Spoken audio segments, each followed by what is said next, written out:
is to satisfy the to satisfy the objective of computer to satisfy the objective of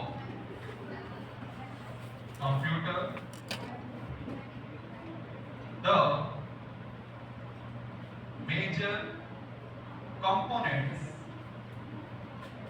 major components of the computer of the computer needs to communicate with each other needs to communicate with each other with each other. That's why that's why that's why need of communication medium that's why need of communication medium is called system bus is called system bus. Stop नीचे से छोड़ के line बस बस consist of bus consist of mainly three categories. Bus consist of mainly three categories. Dash नीचे सिर्फ नाम लिखना है, हेडिंग नहीं है. नंबर 1 सिर्फ नाम लिखना है. Address lines. Number 2 data. Number 2 data lines. Third one contour lines. Third one contour lines.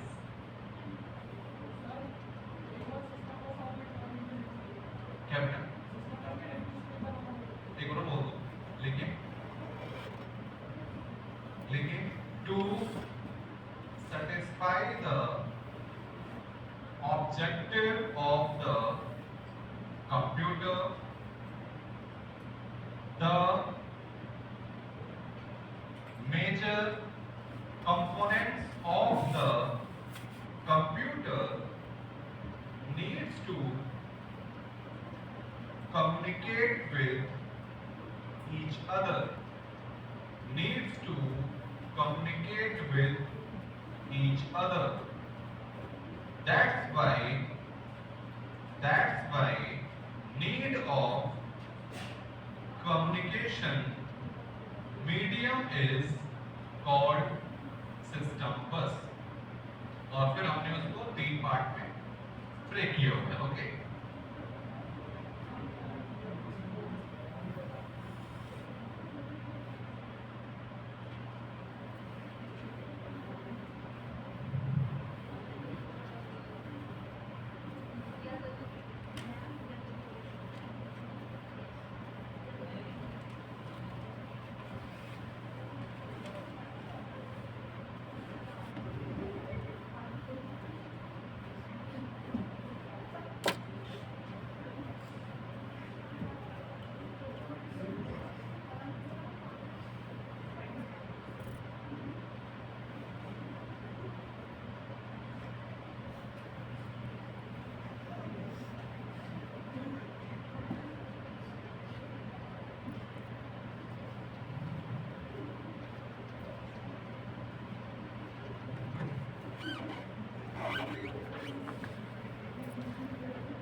एक काम करो, बाहर जाओ, अच्छे से हंस लो, फिर जाओ ना, कोई दिक्कत नहीं मुझे.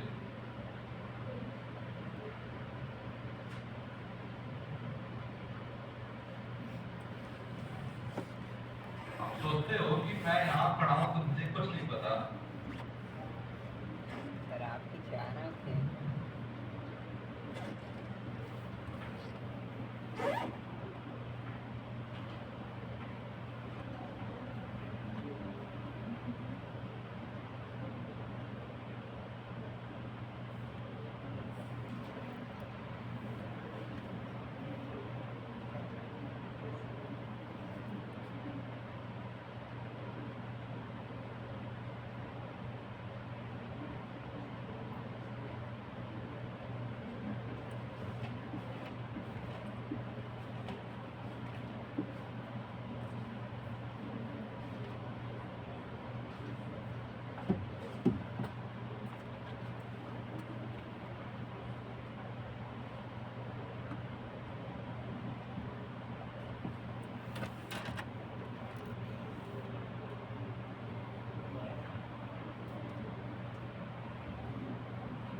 आप अच्छे से कॉपी ड्रॉ कीजिएगा, लाइन बिल्कुल स्ट्रेट हो तो बहुत अच्छा होता है। हाँ? क्या बेटा? वायर्स नहीं, वायर्स पता है आपने ड्रॉ कर, वायर्स नहीं है, लाइन से।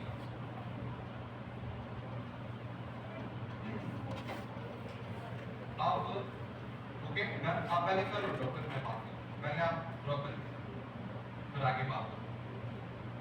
थोड़ा सा ये लास्ट वाला अच्छे से ड्रॉ कीजिए, मैं उसको ड्रॉ कर देता हूँ।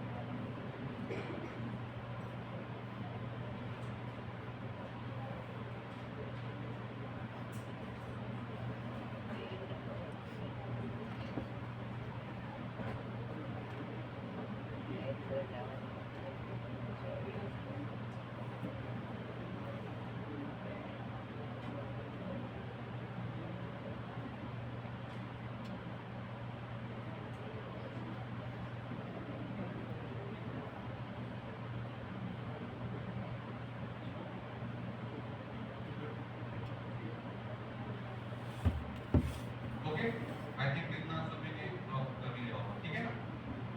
ना अब यहाँ पर जो 3 ब्लॉक्स हैं, ओके 1 2 और 3, ये तीनों हैं अभी जो आपने लिखा है वो एड्रेस लाइंस, डेटा लाइंस और कंट्रोल लाइंस।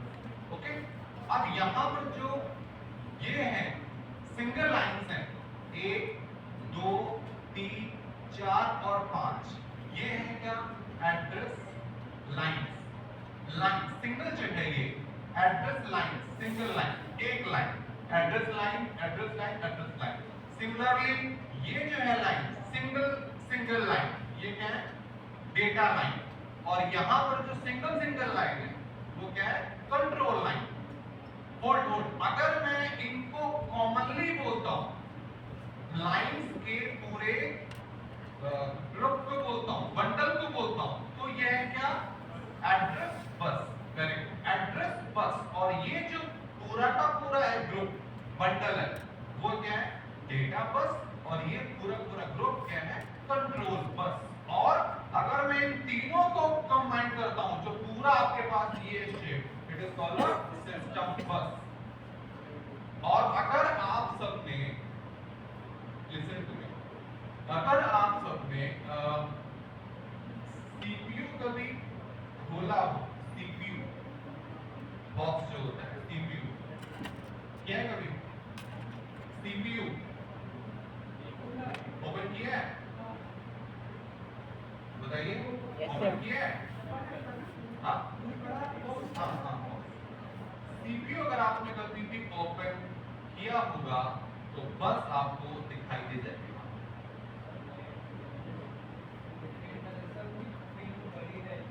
यस, पट्टी होती है चौड़ी वाली पट्टी, सफेद होती पट्टियां होती हैं, वही बस और वही ये।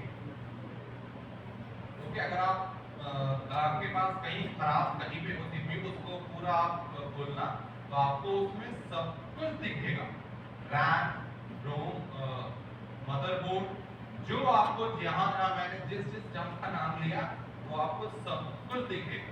ओके ठीक है, जितना आपने किया अब मैं आगे इसके आपसे बात कर रहा हूं, वो है एक चीज और यहाँ पे बस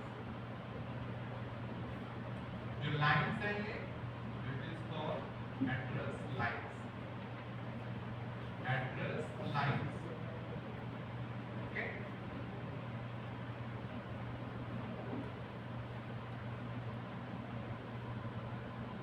and this whole structure is called address bus.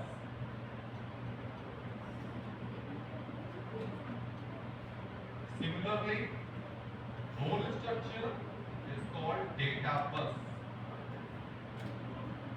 Similarly, whole structure is called control bus.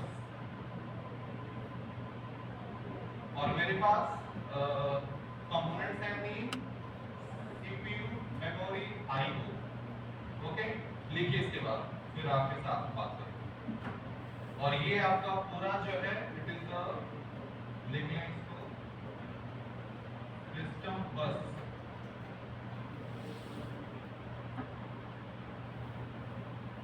System बस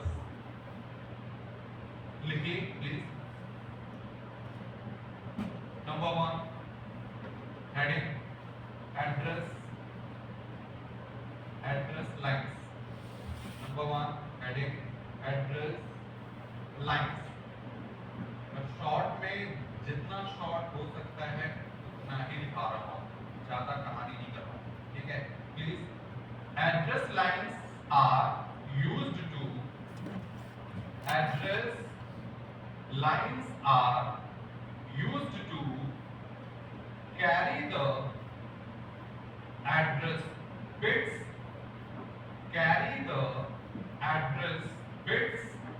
from CPU to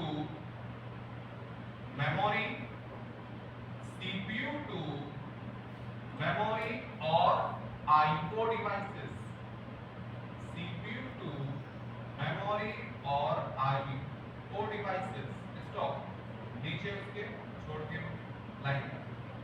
we know that addresses are always generated by CPU। Addresses are always generated by CPU, comma, therefore address lines are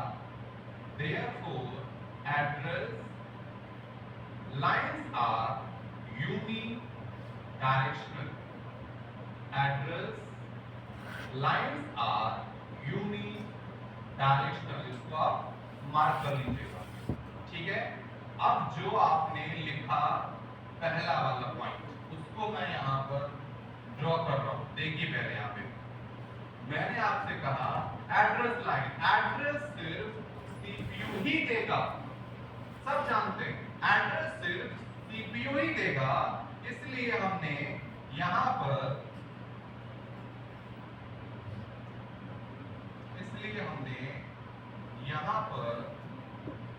देखिएगा CPU से done, but through address line ये सिर्फ यहां से जाएगा यहां to memory, so just like this, and to IO devices just like this. Lines जो है एड्रेस लाइंस वो सिर्फ और सिर्फ हर एक टाइम पर सीपीयू से यहां पर मेमोरी और फिर सीपीयू से आईओ ही जाएंगी, इसलिए हमने कहा कि ये सारी जो है लाइंस ये यूनिडायरेक्शनल होंगी। इसको आप जहां आपने ड्रॉ किया हुआ है उसको भी आप इसमें जोड़ दीजिए, ऐड कर दीजिए। अब आते हैं नंबर 2 पर, प्लीज लिखिए heading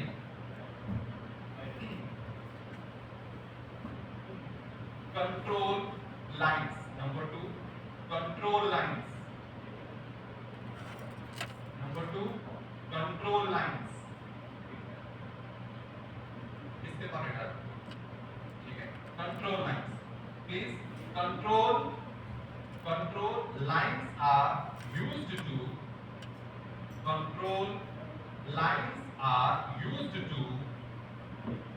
carry the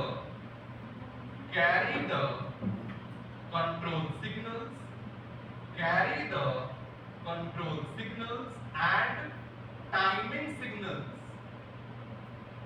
control signals and timing signals, इसको प्लीज सभी लोग अंडरलाइन करना, टाइमिंग सिग्नल को मार्क करना।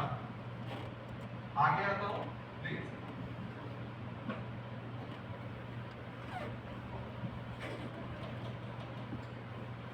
लिखिए ओवरऑल कंट्रोल बसेस इज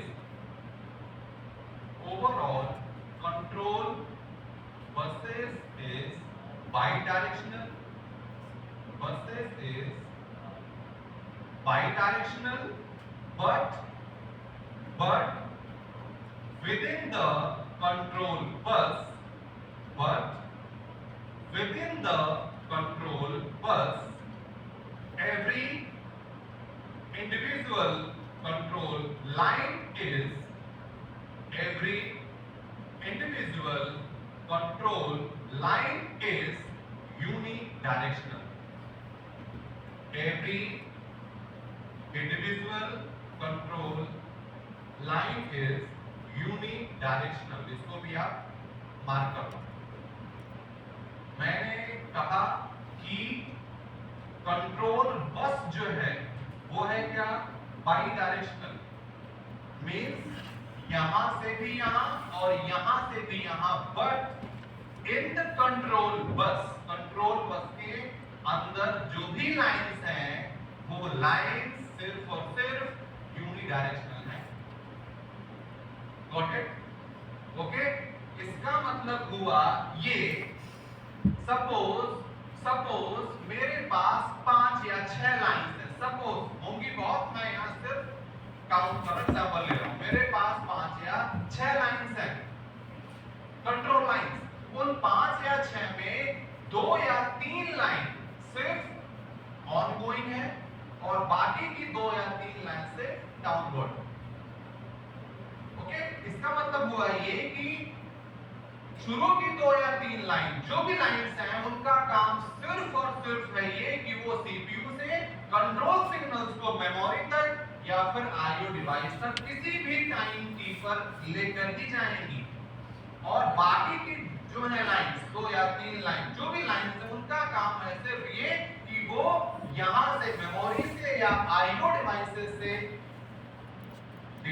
से एक्नॉलेजमेंट सिग्नल दोबारा देगी सीपीयू। तो जो लाइन जिस काम के लिए है वो हर एक टाइम पर वही काम करेगी, इसलिए हमने कहा कि इसके अंदर जो भी लाइंस हैं वो है क्या, यूनी है वो, और बाहर जो आपकी पूरी की पूरी कंट्रोल बस है वो बाई डायरेक्शनल। अब यहां पर मैंने आपसे कहा था मार्क करने के लिए, शुरू में आपके पास एक टर्म है कि कंट्रोल सिग्नल के साथ साथ एक सिग्नल और है, that is a timing signal. Got it? बोलो भाई। Yes sir. कंट्रोल सिग्नल के साथ साथ आपके पास एक सिग्नल और है, वो है टाइमिंग सिग्नल। अब मैं आपको कुछ देर के लिए लेके जाऊंगा 3rd semester DS digital. Done? Okay, क्या कोई भी बता सकता है कि sir why we need timing signal चाहिए? Anyone guess? कंट्रोल मालूम है मुझे, read write, but apart from that why we need timing signals?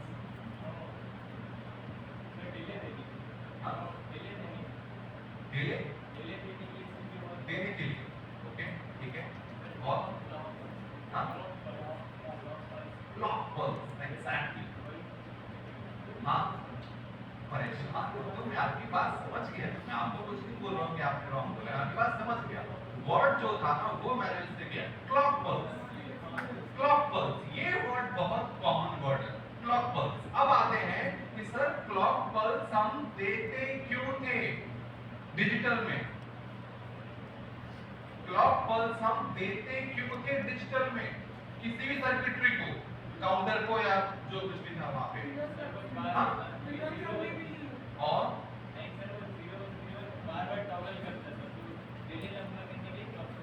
Yes, और बहुत बढ़िया, आपका एकदम सही है। वर्ड चाहिए मुझे वो, फॉर सिंक्रोनाइजेशन। एग्जैक्टली आपने जो कहा एकदम वही। Okay, for synchronisation. अब आता हूं कि सर टाइमिंग सिग्नल यहां पर कंट्रोल का जो है पार्ट वहां पर नीड क्यों आ रहा है? मेरी बात बोलने तो मुझे, ठीक है? सुनना, शायद आपको उस टाइम पर, अगर मुझे तो ध्यान है, मैंने जब क्लॉक पल्स का वेव फॉर्म बनाया था, बनाता था कुछ ऐसा करके कुछ ऐसा। तो यहाँ बहुत बहुत लोगों के फेस में इतना गंदा गंदा कुछ क्या बना रहे हैं, क्या चल रहा है ना। मुझे मुझे है यार, सब जानते हैं, मैंने सबके फेस उस टाइम पर मुझे है जान के कितने गंदे गंदे फेस बनते थे, ठीक है।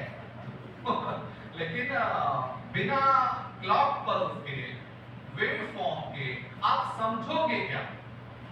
अगर मैं उसको छोड़ देता हूँ, क्लॉक पल्स छोड़ देता हूँ, नहीं बनाता, बचा क्या उसमें? हिस्ट्री, कहानी, ऑन ऑफ, समझ जाओगे उसमें, आप नहीं समझोगे। इसीलिए यहाँ पर अब मैंने कहा कि क्लॉक पल्स की नीड इसलिए है क्योंकि अब in the case of control bus और control lines we should synchronize in between CPU, memory and IO devices. मुझे यहाँ पर टाइमिंग चाहिए, प्रॉपर टाइमिंग की मैचिंग चाहिए, किसके बीच में? CPU, मेमोरी और IO डिवाइसेस में। अगर यहाँ पर आपने टाइम को मैच नहीं किया, सिंक्रोनाइज नहीं किया, तो यहाँ पर सिर्फ एक टर्म आएगा in the terms of COA computer, और वो है एरर। अब आते हैं कि सर ये क्यों? CPU much faster, memory slow compared from CPU, IO devices much slower compared from both memory as well as CPU. CPU ने कोई भी एक एड्रेस एक टाइम t पर दिया मेमोरी को, मेमोरी उसको एक्सेस करके आपको देगा, उतने टाइम के अंदर ही एक बार और सीपीयू ने नया एड्रेस दिया सेम मेमोरी को। Got it? क्योंकि क्लॉक पल्स, यहां पर बात आती है क्लॉक पल्स, और क्लॉक पल्स कब आता है? साइकिल। यहां पर आपने अगर ध्यान दिया होगा, सभी सीपीयू में, सभी प्रोसेसर्स में, आपके फोन में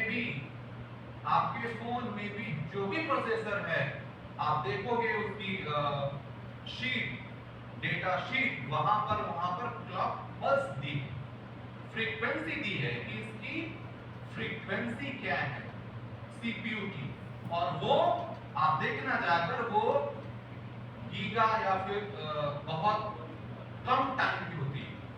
जितना कम टाइम प्रोसेसर लेगा किसी भी सिग्नल को प्रोसेस करने के लिए, वो हमारे लिए बेस्ट है।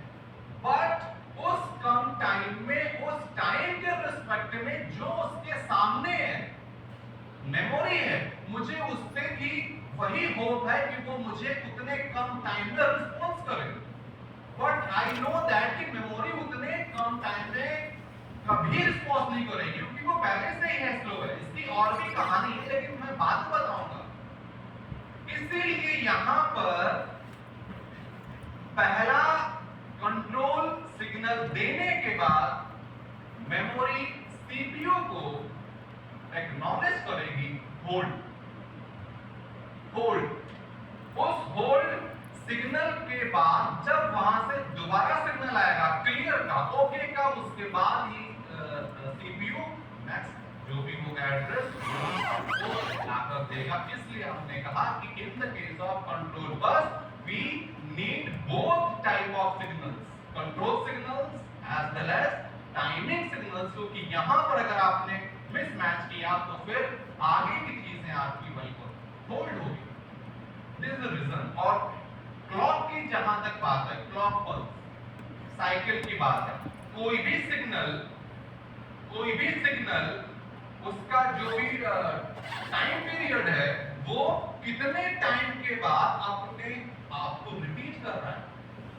कोई भी सिग्नल एनालॉग और डिजिटल हो, कितने टाइम के बाद अपने आप को रिपीट कर रहा है, that is the clock cycle.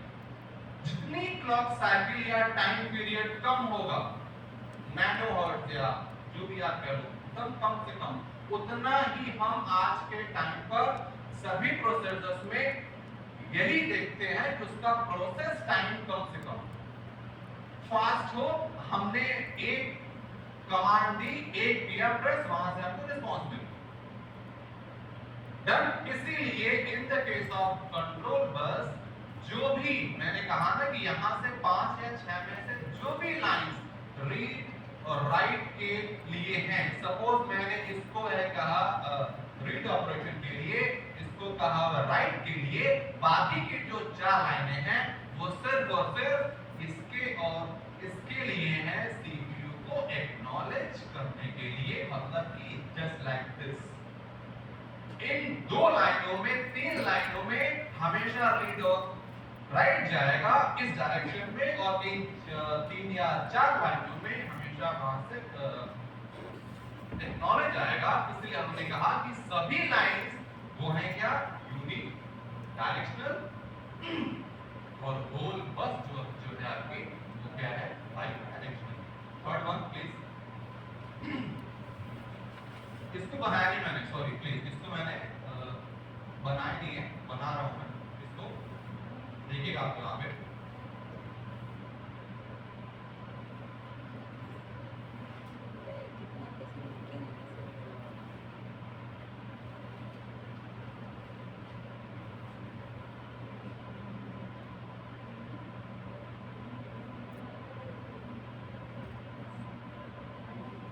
Just like this, और ये जो है ये 2 तो आपका इस तरफ है, और ये बाकी के 3 और 4 आपके इधर, उसको भी आप कॉपी ड्रॉ कर लीजिए।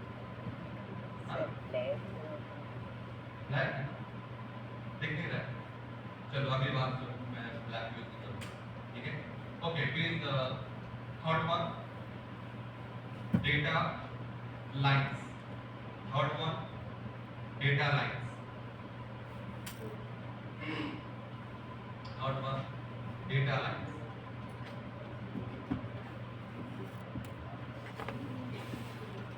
बोलो,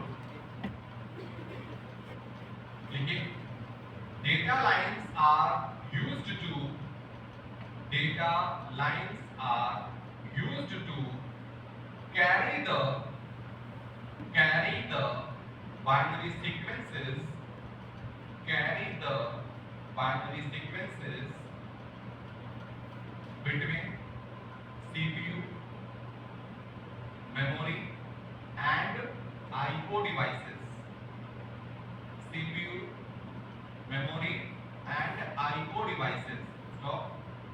Therefore data lines are, therefore data lines are, क्या होगा ये आप बताइए, हाँ यूनिडायरेक्शनल, और आप बताइए क्या होगा ये, यूनिकी बाई होगा,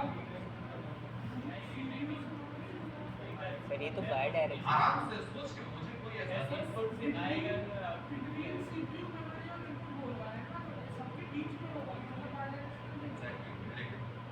देखिए by directional, very good, by directional.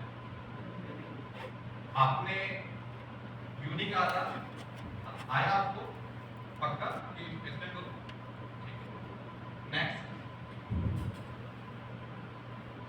Next थोड़ा सा नया टर्म है आप सबके लिए लिख रहा हूँ, ये हो गया सबका ना, लिखिए maintenance mechanism, okay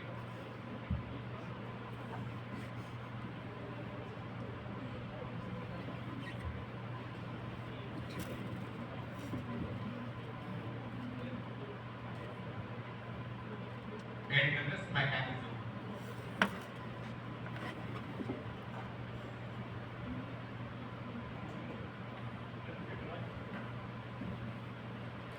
maintenance mechanism.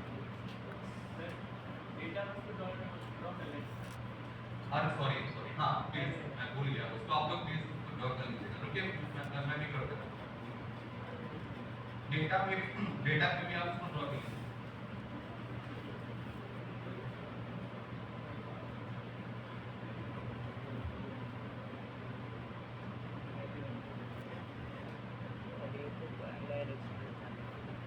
आप इसको ड्रॉ कर लीजिए, अब आगे आते हैं।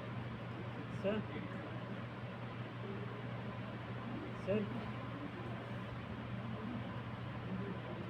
डेटा बस तो बाई डायरेक्शनल है ना। डेटा बाई डायरेक्शनल है और डेटा लाइन बाई डायरेक्शनल। सब है, बिल्कुल।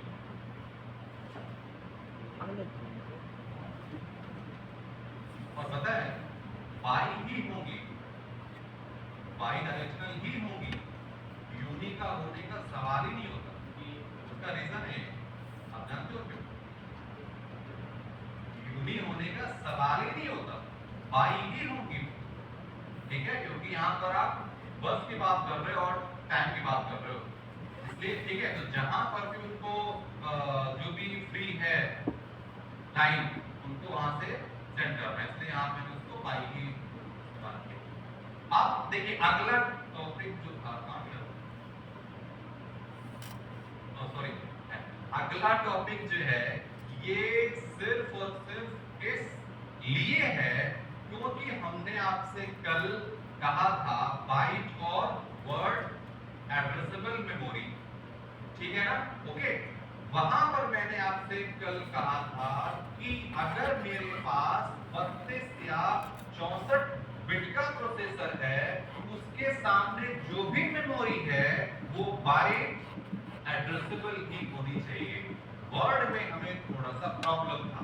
मैंने आपसे कल कहा था अगर मेरे पास सपोज 32 बिट का प्रोसेसर है, 32 बिट का प्रोसेसर है, बाइट नहीं बोल रहा हूं, बिट बोल रहा हूं, तो सीपीयू को होप है ये कि हमें सामने से मेमोरी से भी 32 बिट का डेटा ही मिलेगा।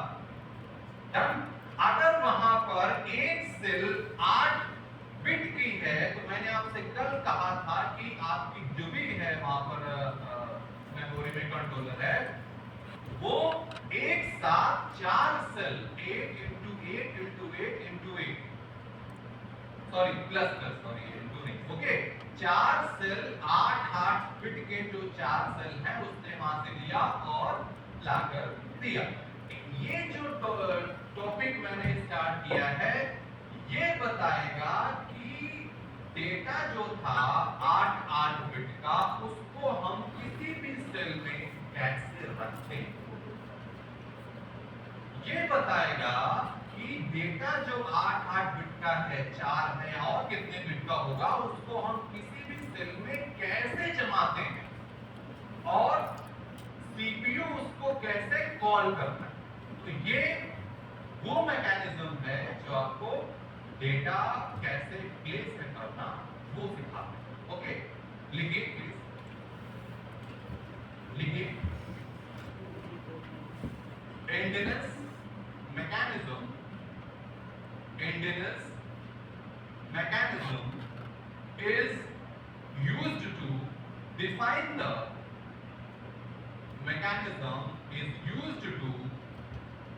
the order of storage, define the order of storage of bytes in memory, order of storage of bytes, B-Y-T-E-S, bytes in memory। लिखा आपने? ठीक है, स्टॉप। नीचे there are, नीचे से there are two different mechanisms, there are two different mechanisms dash। Number 1, सिर्फ आप पहले नाम लिखना है। नंबर 1 बिग इंडियन, BIG, मैं लिख दे रहा हूं, बिग पहला है बिग इंडियन। नंबर 2 है लिटिल इंडियन, लिटिल इंडियन। ये नंबर 1 और number 2 heading. Number 1 big Indian mechanism, heading number 1 big Indian mechanism, heading number 1 big Indian mechanism.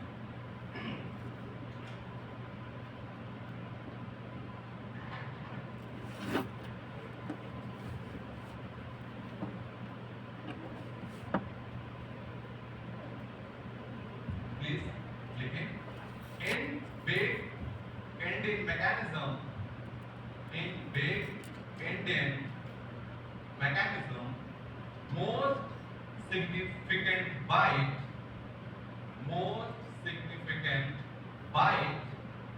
of data is stored at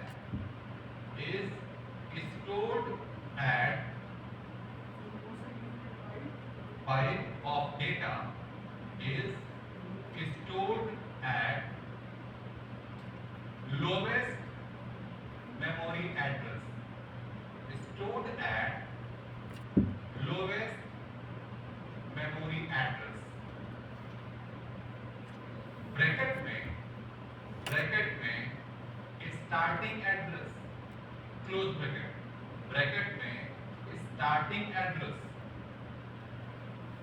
ठीक है भाई, समझ गया? एक चीज आप ध्यान दें, पिछली सब्जेक्ट में डिजिटल में मैंने आपसे जिस टर्म की बात की थी वो थी LSP और MSP, लेकिन वहां पर दोनों टर्म का जो नाम था वो था least and most significant bit. यहां पर मैं मोस्ट सिग्निफिकेंट बाइट की बात कर रहा हूं, इस बात का ध्यान देना, ठीक है? क्योंकि किसी भी एक नंबर को प्रेजेंट करने में मुझे कम से कम 4 बिट लगती है। 0 बोल रहा हूं 0 0 0 0, 1 बोल रहा हूं 0 0 0 1। तो यहां पर मैं बाइट बोल रहा हूं, मतलब ठीक है 4 बिट्स यहां पर। बात देखिए, जो पिछले बार देखा है बात वही है, मैं सिर्फ उसी बात को घुमा के बोल रहा हूं और कुछ भी नहीं। ठीक है, एग्जांपल लिखिए,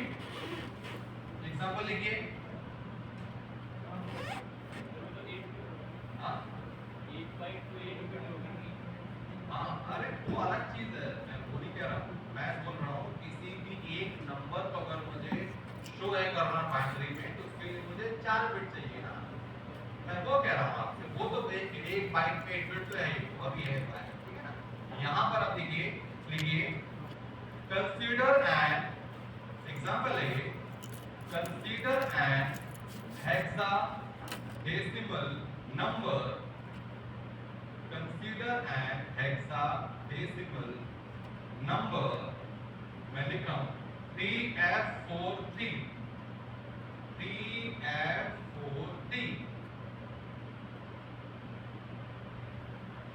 needs to be आगे needs to be stored in memory, needs to be stored in memory।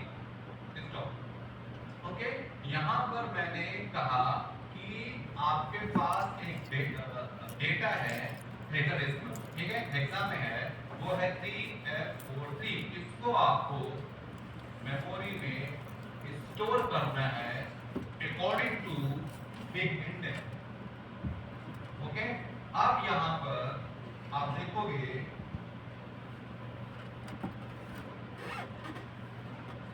यहां पर, इसको मैं एक बार लिखूं यहां पर, तो ये है आपका 3F43। ये वाले जो है दोनों, ये है क्या? Most significant byte. लिख लें, ये वाला जो है ये है मोस्ट सिग्निफिकेंट बाइट, और ये वाले जो दो हैं, दो बोल रहा हूं एक साथ, ये वाले जो दो हैं ये है लोवेस्ट सिग्निफिकेंट बाइट।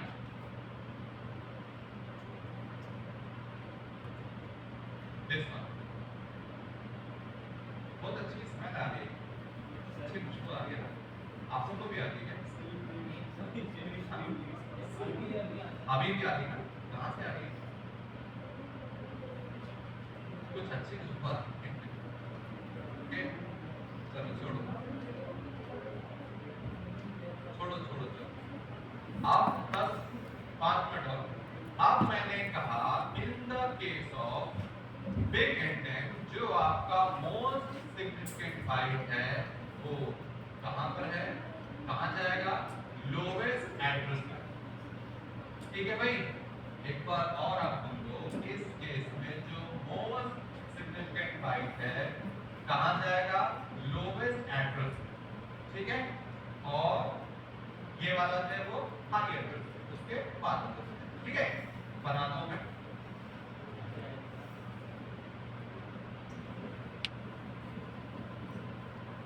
समझ आ रही इसमें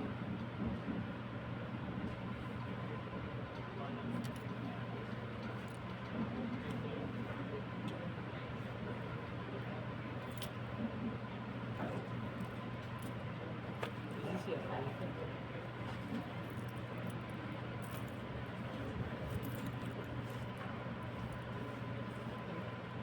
ठीक है, वही चीज है, बस कल मैंने इसको वर्टिकली ड्रॉ किया था, आज मैंने इसको हॉरिजॉन्टली किया, ठीक है, कॉन्सेप्ट वही है, कुछ नई चीज नहीं है।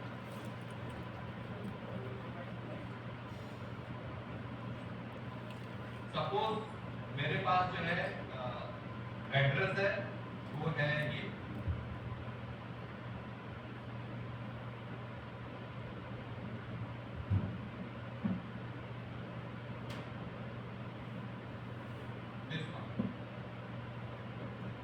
एड्रेस है अभी जो है इस टाइम पर 1000 और एक हो गया 1001। जो लोअर होगा एड्रेस, जो सबसे कम होगा, जहां से आपने स्टार्ट किया, वहां पर आप उसको एमएसबी को जाकर सेव करो, लिखिए नोट इसके बाद या रिमार्क,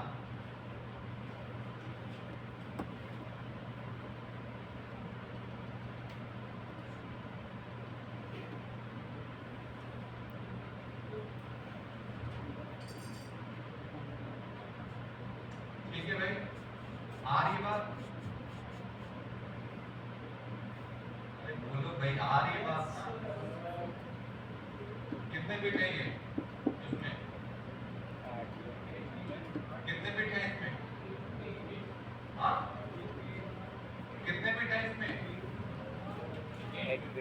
ये क्या भाई, इसमें इतने कंफ्यूज क्यों हो रहे हो, हेक्सा है ना। अब मैं आपको समझा दूं, आपको इतना जैसे मैंने बताया है, hexa means we have how many number of digits, bits for representing hexadecimal numbers, 4. We have need 4 unique digits for represent hexadecimal number। तो यहाँ पर मेरे पास 2 नंबर आ रहे हैं, 3 और है, तो आपके पास हो गया 4 और 4, ये हो गया 8 बिट या 8 बाइट, डन, 8 बिट या 8 बाइट, बोलो भाई। मेमोरी की जहां मैंने कल बात की थी, मैं अभी भी उसी प्लेस पे हूं, एक स्टेप और आगे। मेमोरी कौन सी है, बाइट एड्रेसेबल है, हर एक सेल में आपको सिर्फ और सिर्फ 8 बिट ही है, ठीक है, मिल रहा है। तो यहाँ पर ये हो गया 448, ये हो गया 448 और पूरा आपका हो गया 16 बिट, ओके। और हमने रखा कहाँ, स्टार्टिंग एड्रेस पे, स्टार्टिंग जो एड्रेस है, सपोज मैंने स्टार्ट किया यहाँ से 100 से, तो हमने यहाँ पर मोस्ट वाले बिट यहाँ रखी, उसके बाद वाले बिट उसके आगे रखे, ठीक है। नोट में